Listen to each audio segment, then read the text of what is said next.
The observation post on Velcara Prime had been described in the briefing as low-risk monitoring duty. Sergeant Lyra Haynes had learned within her first week that military briefings and reality rarely occupied the same universe. Velcara Prime was a predator world, not in the sense of hosting a few dangerous species, but in the fundamental architecture of its evolution. Everything with a pulse either hunted or was hunted. The plants were carnivorous, the insects were armored killing machines, and the apex, predators, the Velk, were six-limbed nightmares that could tear through reinforced steel like tissue paper. Lyra stood outside the perimeter fence, checking the integrity of the energy barrier for the third time that morning. The twin suns cast long shadows across the crimson grass, and somewhere in the distance, something screamed its last breath. Just another morning on this beautiful death world. That's when she heard it. A sound that didn't belong in the chorus of violence. A whimper. She found the cub wedged between two rocks near the western edge of the compound. It was small, barely, the size of a large dog, though Lyra knew it would grow to the size of a shuttle within 2 years. Its midnight blue fur was matted with mud, and one of its middle limbs appeared twisted at an unnatural angle. The creature's 6 eyes fixed on her, pupils dilating. It opened its mouth, revealing rows of crystalline teeth, and produced what was clearly meant to be a threatening roar. What emerged was more of a squeaky honk. Lyra couldn't help it. She laughed. The cub seemed offended. It tried again, putting its whole body into the effort, and managed a sound like a dying accordion. "Oh, you're trying to scare me," Lyra said, setting down her equipment scanner. "That's adorable." The cub's tail, which had been lashing aggressively, slowed slightly. It tilted its head, confused by this strange two-limbed creature that wasn't running away. Lyra had grown up on Terra, in the Australian outback, where her grandmother had taught her an important lesson. Respect doesn't mean fear, and sometimes the most dangerous creatures just need to understand you're not prey. She took a step closer. The cub growled, a more credible sound this time. Lyra stopped, planted her feet, expanded her chest, and roared. It wasn't a human scream. It wasn't a shout. It was a roar that came from somewhere deep in the human evolutionary memory, when our ancestors faced down cave bears and saber-toothed cats. It was the sound of a species that had clawed its way to the top of one food chain and wasn't about to be impressed by another. The roar echoed across the crimson plains. Birds exploded from distant trees. Something large in the forest decided it had business elsewhere.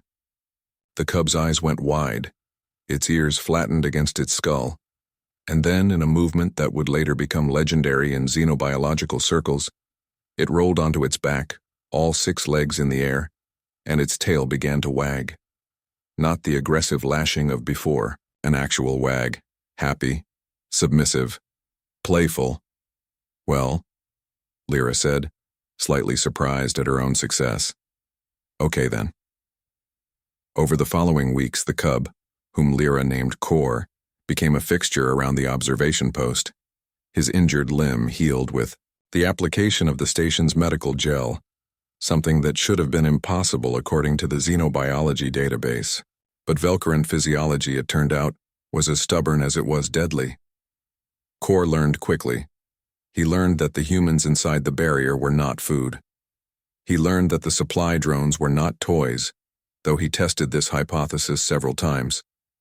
Most importantly, he learned to roar. Every morning, Lyra would step outside the barrier and Core would bound up from wherever he'd been sleeping. He would plant himself in front of her, puff up his chest and roar. A proper roar now, one that shook the ground and sent smaller predators scattering. And every morning, Lyra would roar back, louder. And every morning, Core would collapse in delighted submission, tail wagging, waiting for Lyra to scratch behind his ears. The other members of the observation team thought she was insane. "Commander." Yeltsin nearly had her confined to quarters when he witnessed the first greeting ritual. But the data didn't lie. Attacks on the compound perimeter had dropped to 0. Other Velk gave the area a wide berth. Core had apparently spread the word in whatever chemical or behavioral language his species used. This place belonged to something that roared louder. 3 months into the observation mission, a supply ship arrived early, unannounced. The pilot, new to the route, made the critical error of landing outside the perimeter rather than in the designated zone. The ship had barely touched down when a hunting pack of adult Velk emerged from the tree line. 6 of them, each massive, each capable of tearing the small vessel apart. Lyra was running before the first warning klaxon sounded. She cleared the barrier, ignoring Yeltsin's shouted orders, and sprinted toward the ship. Kor, now nearly full-grown himself, appeared beside her, matching her pace. The hunting pack saw them coming. They paused, assessing. The humans inside the compound held their breath. Lyra didn't slow down. She ran straight at the pack leader, a scarred female twice Kor's size, and she roared. It was the roar of Earth, of a species that had survived ice ages and plagues and its own worst instincts.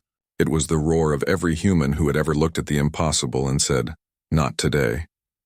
Kor joined in, his roar harmonizing with hers in a sound that seemed to shake reality itself. The pack leader took a step back, then another. The rest of the pack followed. Within seconds, they had melted back into the forest. The supply ship pilot emerged on shaking legs. "What?" he managed. "Was that?" Lyra scratched Kor behind his ears. His tail wagged.